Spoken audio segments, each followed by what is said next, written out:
Thank you guys for joining me for our next lecture. This is going to be the lymphatic system and the immune system. So we are on chapter 21, guys. Thank you so much for sticking with us. It's not easy, but very much appreciate you guys doing it. And without further ado, let's get started. Now, the lymphatic system and the immune system work very, very closely with your cardiovascular system. And that's basically because this is your circulating system. And when you're circulating, yes, we're getting oxygen in, yes, we're getting CO2 out, but we're also being exposed to foreign antibodies, right? Foreign antigens. And so this immune system, again, is going to go right into with our circulatory system because that's what we're doing. Essentially, what the lymphatic system is, it's a drainage system. So that's what we're going to be draining our body of whatever we need to get rid of, and we're going to be sending it up and out of our system. Not only are we going to be draining, we're also going to be fighting off any kind of infections, right? Stranger danger. We're keeping that out of our system. Now, the lymphatic system, again, is going to be really drainage, and that's what we're taking is essentially excessive tissue fluid, and we're removing it out of our body. Any kind of extra fluid, extracellular fluid that we don't need anymore, we're going to just be getting rid of, and this is our drainage system. And this is all going to happen through the lymphatic vessels, and that's going to collect any of that tissue fluid in those lymphatic vessels. Now, our immune system should not shock you guys, right? This is our protection. This is our immune system, right? This is literally what keeps us healthy and keeps us safe from all sorts of infections. Now, this does protect our bodies from any kind of foreign organisms. It also helps us to establish our immune system, right? We have a learned immune system. We don't instinctually come out of the womb with an immune system, right? We don't. We actually have to be exposed to these things so our body can learn about them and therefore be able to fight them off later. Now, this does happen through lymphocytes, lymphoid tissues, and lymphoid organisms, all which we're going to talk about in just a second. Now, again, your lymphatic system and your pulmonary system, your circulatory system are all going to be working in tandem, right? And so that's what we can see right here. This is our pulmonary circuit, pulmonary circulation. Any kind of drainage that's going to happen is also going to happen through here, through these lymphatic capillaries, through the lymph nodes, and these lymphatic vessels going through here.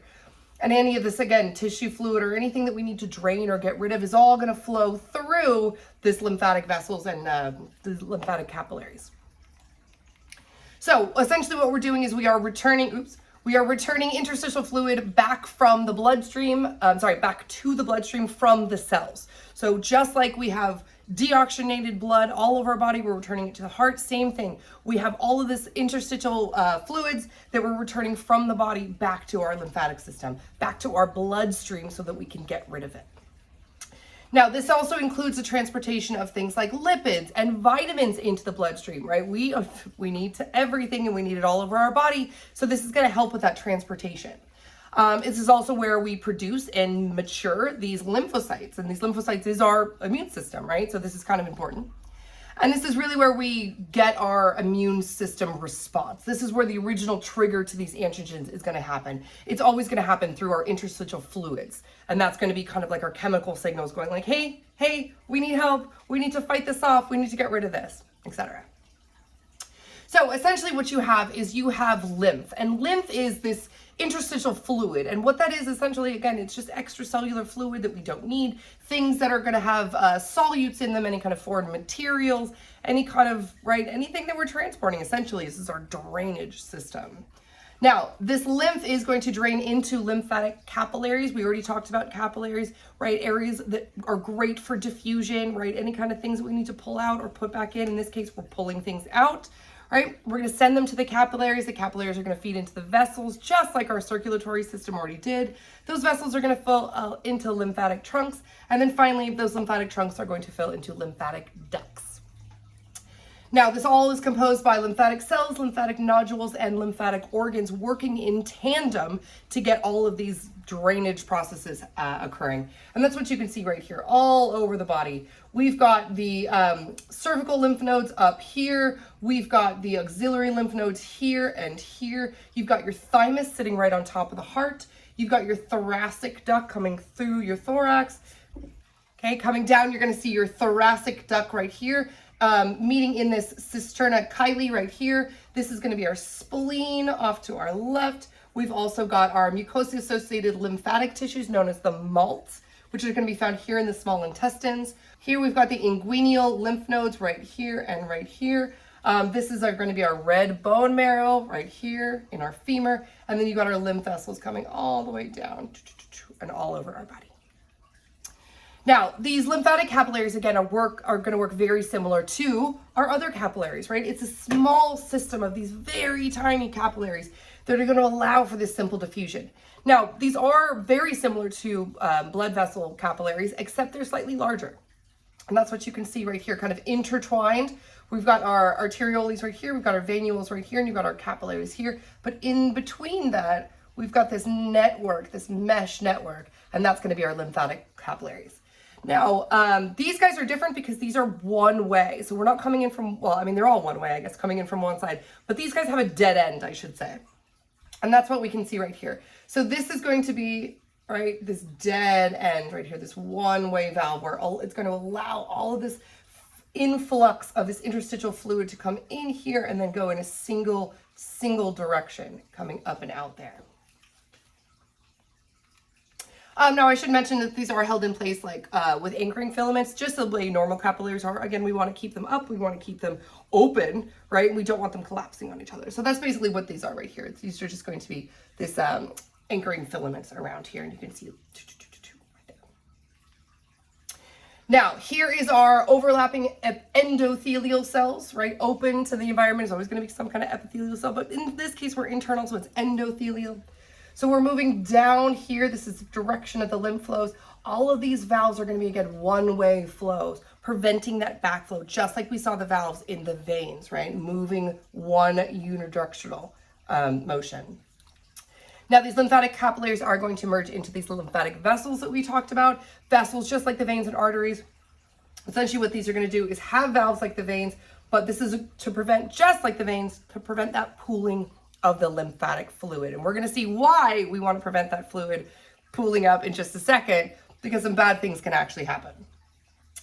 Now, any kind of, you can see the valves right here too as well. So this is your lymphatic vessel, and you've got your valves, which are open just like that. So you'd have a flow going that way. Now, I have to mention that the lymph from the GI tract is going to appear kind of whitish, and that's because it's going to have a lot of fat in it. And this fat is known as chyle, right? That CH sound is a k sound, so that's going to be chyle. Some people say child. I've always heard chyle.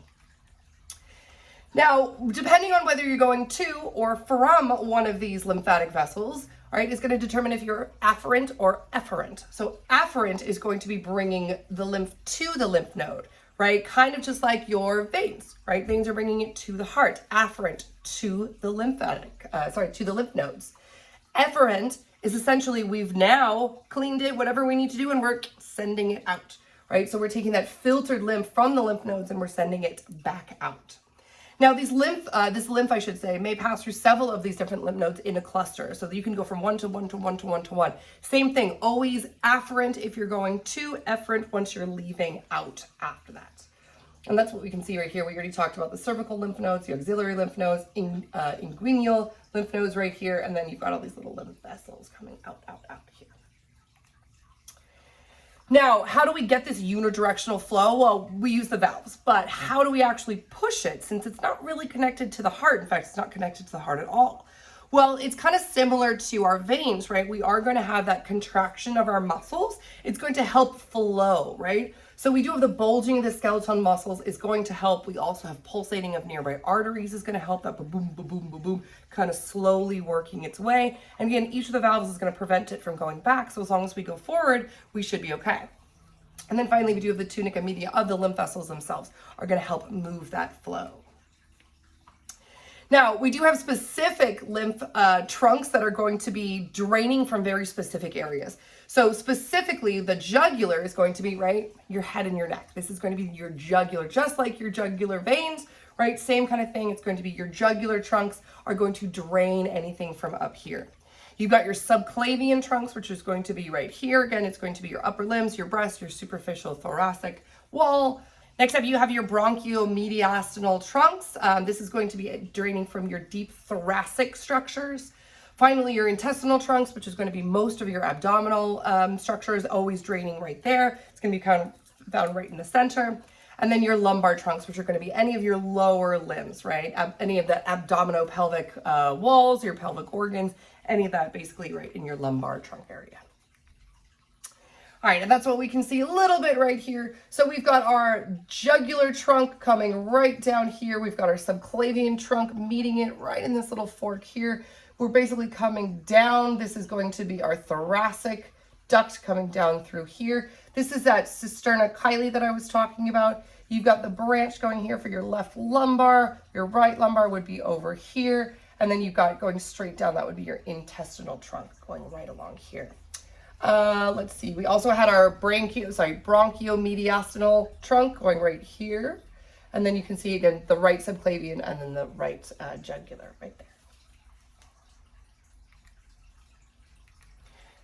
Now, we talked about it, right? One goes to the other, to the other, to the other. So we went from the capillaries, we're moving to the vessels, then we're moving from the vessels to the trunks, we're moving from the trunks to the ducts. So that's where we're moving next.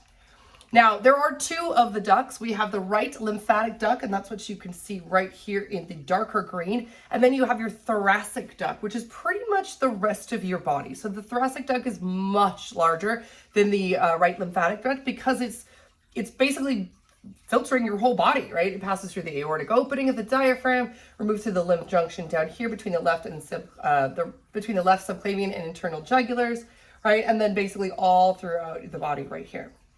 Whereas your right lymphatic duct basically only returns right here, your right subclavian and internal jugular veins through here, and then basically just this upper right section of your body.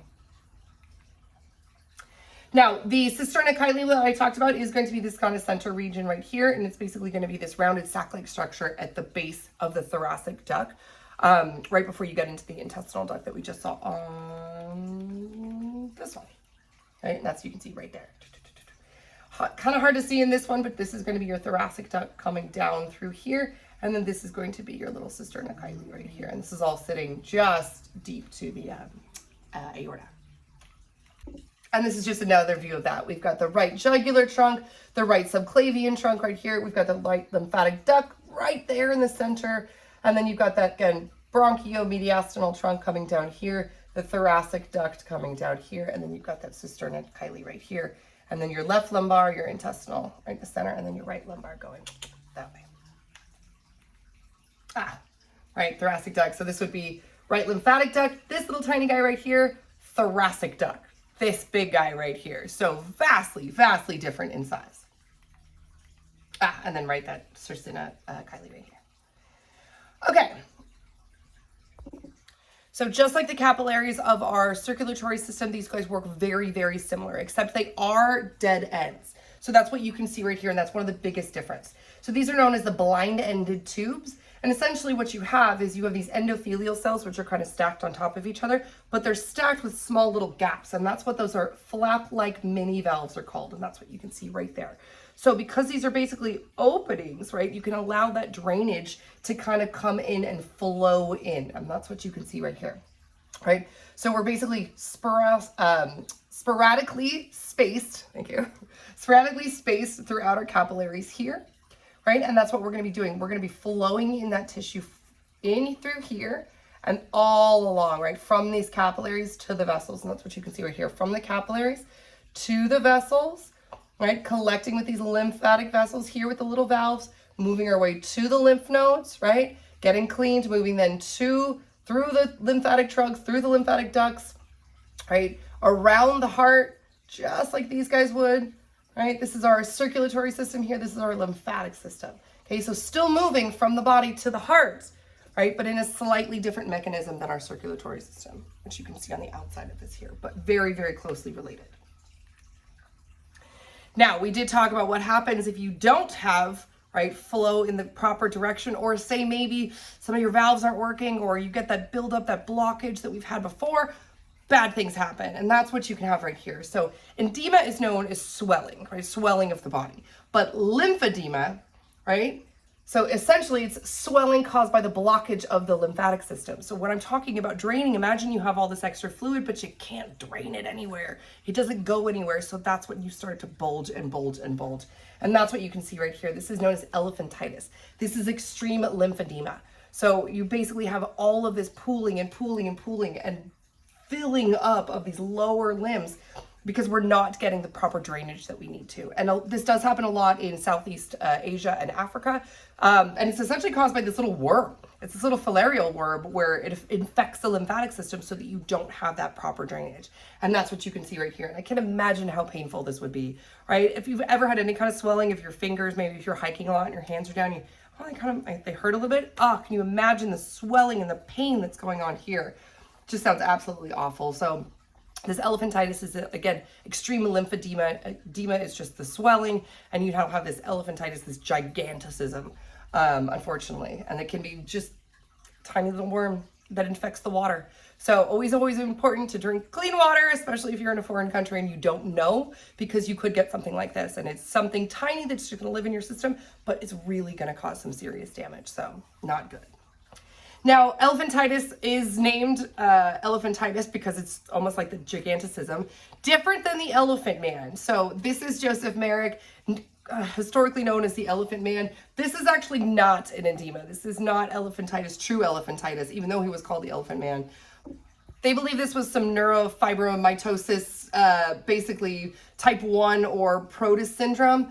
Essentially, it's just unchecked tumor growth is what's happening. So you're uncontrollably growing, like your cells are replicating in an uncontrollable amount. And that's when they don't stop, then that's what produces tumors. And that's what we believe happened to the Elephant Man, John Merrick. Now, let's talk about your lymph nodes, right? We've drained from the capillaries. We're now moving our way to the lymph nodes to get that clean. So this is exactly what we're doing. We're cleaning that lymph of any kind of foreign pathogens. We do have about 500 different lymph nodes. Lucky for you, you don't have to name them all. Yay! Not just yet anyway, no. In this class, we'll only have a few. So make sure that you guys do check that list on Canvas to see what you're supposed to be studying. Now, we do have some superficial lymph nodes. They are going to be located in that cervical region, the axillary region, and the inguinal region, which we already talked about here. That's what you can see right here. We've got our cervical lymph nodes up here, right? We've got our auxiliary lymph nodes basically right here. You've got your thoracic duct going down to the cisterna chyli that we talked about, and then your inguinal nodes right here. And you can see everything in the red is going to be thoracic, and everything in the green is going to be that lymphatic duct drainage. All right, what do they actually look like? So this is a lymph nodule, which you can see right here. Essentially, it's clusters of these lymphatic cells. There is some connective tissue within them. Obviously, we don't want anything falling apart, but it's not going to be found in the lymph nodes. So we do not have connective tissue in between the cells. What we do is we have them around them. And this is known as it's a capsule of these connective tissue cells. Now, the germinal center is going to be what's going to create the new immune cells, which is really important. So essentially, they're germinating from this germinal center, and that's what they're being created from. Now, sometimes these nodules actually become much larger, and that's in the case of the MALT and your tonsils, which, again, MALT just stands for mucosa-associated lymphatic tissue, MALT. All right, and this is really going to be important in your digestive system, right? Your GI tract. In fact, extremely prominent in the small intestines. Also found in the urinary tract, the respiratory tract, and your genitals. But these guys are super important because they are detecting antigens, right? Any kind of antigens, and they're going to be the first line of defense. They're basically going to be the first ones triggering, hey, right? And that's why they're so prominent in the GI, the respiratory, genital, and the urinary tracts, because that's our openings to the outside environment. Right? We're going to get a lot of foreign things coming in some of these areas sometimes, and therefore these guys first line of defense to be there and to make sure that everything's going well. Now let's talk about some lymphatic structures that we have. In this case, we're going to be talking about our tonsils. Now, in the tonsils, we have lots of different lymph nodules, and these lymph nodules are just large clusters of lymphatic cells and some extracellular material, but they don't have that surrounding capsule, right? Instead, what they're going to have is these outer edges, which are invaginated to form these little crypts. Now, these crypts are really important because they're going to help to trap these antigens. And once they're trapped inside there, they're basically going to trigger, hey, we need those lymphocytes to come over and eat these guys, right? Get rid of them. So that's what these little crypts are for. So exposing to the outside environment, but again, for protection. So this is going to protect things like your pharynx from infection. And that's unfortunately what you can see right here, which is tonsillitis. So unfortunately, sometimes what happens is you get these like frequent inflammations and infections. And this is known as acute tonsillitis. And what happens is the tonsils begin to redden, they begin to enlarge, they kind of get swollen. And that's what you can see right here. You can see this little fatty buildup right here, these unhappy tonsils. And unfortunately, if you do have chronic tonsillitis, you should have to have a tonsillectomy. Now, some people are like, I want my tonsils out, and I can tell you I had a tonsillectomy and it didn't go so well. I mean, it did, the surgery was fine, but I actually had like a stitch pop open like a week later and start, yeah, gross. So don't do it unless you absolutely have to. No surgery is, unnecessary. Like, just make sure to talk to your doctor, and that's something that you might consider. But word of caution, just be careful when you're considering these things. But everything again went fine. All right, now our lymphoid tissue. This is the most important tissue of our immune system, and that's because this specialized connective tissue is going to have all of these lymphocytes. And remember, these lymphocytes are there to, right, start eating things, right? These guys are gonna be the ones that are fighting these invading microorganisms. So first line of defense, right, we're triggering these guys to come in and start eating. And that's what you can see right here. So we're inside the mucous membrane of the small intestines. This is going to be the germinal center right here. And then you can see your little lymphatic follicle right here. Now, again, these are going to be very prominent in the digestive, urinary, respiratory tract, reproductive tract. Again, anything that's going to be exposed to the outside environment is going to have some kind of protection. Also going to be found in your lymphoid organs, everyone except the thymus. So it's not going to be found in the thymus, is this lymphoid tissue. Speaking of your thymus is very important, especially when you're developing. And that's because essentially this is where your immune cells are coming from. So when you're a child, when you're a young adult, this is where your thymus is most active. And it's like, hey, we need to make this immune system a thing because we were born and we don't have any. Right? So as you grow, as you're developing, your thymus is working hard to make sure that you have enough of these immune cells. Now, once you get older, your thymus doesn't really do anything because we have acquired our immune system at that point. So your thymus is like, I'm good. I'm pretty much going to kick back. So it's not completely non-functional, but it's almost, right? It's not really working too hard. But this is also the site where these immune cells are going to mature, right? So we know that they get basically, they're there, but they have to get activated. And we're going to talk about what that means in just a second. But you can see the thymus sitting right here. So this is our thyroid, right? The base of our trachea is going to be right here. On top of our heart and our diaphragm are going to be this bilobed or two thymic lobes surrounded by this connective tissue. And that's going to be your thymus. And that's what you can see basically right in this little area right here, this little pink area. Now, since your lymph is always going towards your lymph nodes, right? This is where it's being cleaned and then refiltered, or well, cleaned and then sent out. Your lymph nodes are going to be kind of like the first sign that something is wrong. Once you have a swelling of your lymph nodes, if you ever you start to get sick and you're like, I feel like I'm kind of getting sick. Yeah, that's because, again, your lymph nodes are going to trigger the fact that you're sick. So basically what happens is they emit a immune response, and that immune response is going to be inflammation. And so they basically start replicating their cells and they start fighting off the infection. But what you get is usually swollen, tender lymph nodes. Now, if you are swollen and tender in the cervical region, plus a sore throat, that is a cold.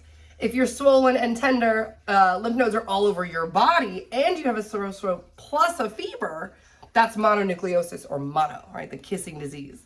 All right. Now, if you do have firm, swollen lymph nodes, which are not tender to the touch, that might be metastatic cancer. And this is, again, kind of a problem because this is cancer cells that are forming from somewhere else in the body and they're accumulating in your lymph nodes, right? Because they're going there and they're getting built up there and then now they're replicating there. So this is going to kind of probably be the first sign that there's other cancers or other problems going on in your body. So that's what they're doing. They're multiplying there. Now, if you do have cancer of the lymph nodes, this is known as a lymphoma. Right? Specifically, you guys might have heard of Hodgkin's lymphoma. And essentially, this is something that affects anyone young or younger than 60. Now, you can see this right here. This is known as a Reed-Sternberg cell, very characteristic of Hodgkin's lymphoma. And you can see this binucleated or double nucleated cell right here. And unfortunately, yeah, this is something that we don't exactly know why it arises or where it comes from or what to do about it. Cancer is one of the biggest problems that we have in our society. Now you can have also non-Hodgkin's lymphoma, and that can happen to absolutely anybody. Now, some are aggressive, and the aggressive ones are usually fatal, and that's what makes them so scary and so dangerous, really. But some are slow growing, and some are really, really responsive to treatment. And therefore, just because you get a cancer diagnosis doesn't mean it's the end of the world. My sister-in-law got cancer many years ago, and she fought it, and she's been good since. So, I mean, it does happen to people, but I mean, almost everybody I know knows at least somebody who's got some form of cancer. So it can be very scary, but essentially that's what it is. It's just this uncontrollable replicating of these cells, and sometimes they cause even more problems other places as well. So your immune system, guys, so very important. I think my immune system every day, and I should have taken better care of it, but we all try our best to do what we can. But essentially, make sure to always take care of your immune system, because they're destroying pathogens, right? They are the ones who are keeping you healthy, keeping you safe. Now, the key cells in this are the lymphocytes, right? These guys are the ones that are going to come in and take care of business, right? They're not going to let you through. They're not going to let you pass. And these guys are also responsible for recognizing specific antigens. And that's part of our learned immune system, right? Once we get something, then we can kind of, hey, we can tag it. We can say, hey, I remember you. We're going to come after you later if you come back, kind of thing. So specifically, our lymphocytes are going to be found in our lymphoid organs, right? Lymphoid tissue and organs, like our tonsils, right? In our pharyngeal region right here. Our thymus, which we just talked about. Our spleen over here, which is going to be filtering our red blood cells, filtering our system, filtration system, right? You've got your aggregated lymphoid systems, which is going to be found, these little nodules right here within our intestines. And then your appendix right here, another one of those vestigial organs that don't necessarily have to get removed, because we do believe it still does something, even if you can live without having one, right? You always want to make sure that you keep all the organs that you need. Now, these lymphocytes are going to be triggered by whatever antigen is going to come in, and this triggers an inflammatory response. So this inflammatory response, again, is the first line of defense. Your body's going, hey, we got something wrong. We got something wrong. And everybody kind of grabs their stuff and goes running, right? So what's going to happen is these organisms, these microorganisms, are going to be attacked by these lymphocytes, specifically macrophages first, like we talked about last week, and then the lymphocytes, right? So the first one's, hey, we're going to come in and eat you, and the lymphocytes are like, hey, we're going to come in and finish you off, finish the job. Right, so these lymphocytes are going to be recognizing a specific foreign antigen. Usually the macrophages are kind of they're like, I'm just going to eat it, so I don't know what this is, but I don't think it should be here, so I'm going to eat it. Where the lymphocytes are more recognizing, hey, specifically, I need to go after this guy right there. And remember that an antigen is just anything that's going to trigger some kind of immunoresponse, right? Some kind of lymphatic response by a lymphocyte. Hey, you're not supposed to be here. You got to get out. Now, there are two different types of lymphocytes that we're going to be talking about, that we're really going to be focusing on, the B lymphocytes and the T lymphocytes. Now, the B lymphocytes right here are going to give rise to plasma cells.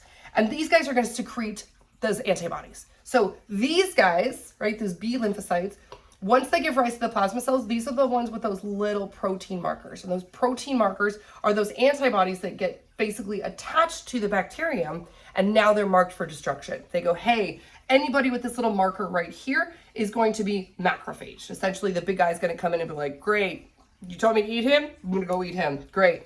Thanks for letting me know. Right? So that's, again, going to be eaten through phagocytosis or cellular devouring. And that's all going to be happening with the B lymphocytes. Now, the T lymphocytes, these guys are actually going to bind to the cell themselves. Instead of making a protein or an antigen that's going to go and bind to it, they're physically going to attach to it right here. And what they're going to do is they're going to secrete these proteins that begin to lyse the cell's membrane. And lyse just means to cut or to break up, right? So that's going to signal the cell, hey, you're starting to lyse our plasma membrane. We kind of need that to live. Oh, okay, so we should die. Right? What they're going to do is they're going to go through what's called apoptosis, and that's programmed cell death. And so that's what you can see right here. So these guys are going to come, they're going to bind to this little target cell right here, and then he's going to detach, and he's triggered his plasma membrane to be destroyed, and then that's what's going to happen, is this target cell is going to die by apoptosis, or cell death, programmed cell death. And that is that T lymphocyte.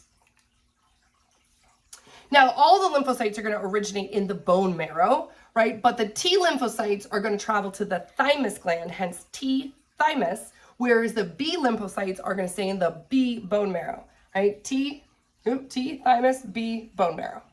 So they all come from the bone marrow, but the B lymphocytes stay there. The T lymphocytes will travel to the thymus, the mature in the thymus, and then that's when they'll take off and say, hey, we're ready to go kill some things now.